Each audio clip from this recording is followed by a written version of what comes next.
Hello, welcome back. Thought I'd do a quick weekend video, a family video.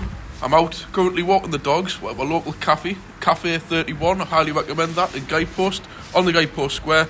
Little cafe, family run business, absolutely spot on. So we've just had the dogs out.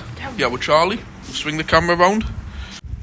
Got my panini, got his bacon butty, haven't you? And what have you got? Sausage. Lovely. Yummy. We've got another baby at the back there. It's Olivia's baby in the pram. What have we got here? Another sausage sandwich. And two very greedy dogs. Harvey, what's this? Harvey? And where's the other one? Oh, and we've got little pup there. He's already been trying to jump up to get me sandwich.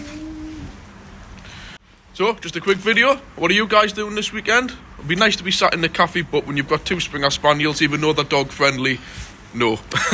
And the kids have been on the football field and they're absolutely caked in clots, so no chance we're going into a cafe in that state. So, we're going back now to start doing some work on the Caravan. Hopefully, if this wind dies down, it doesn't rain, we'll get the snow foam on, get it cleaned and repositioned on the drive. I have got a video coming for that. So, I'll catch you soon. Please, leave a comment, hit the like button. If you haven't already done so, hit the subscribe. If you want to say bye, say bye. Say bye. He's shy. You say bye. Say bye. Bye. Bye.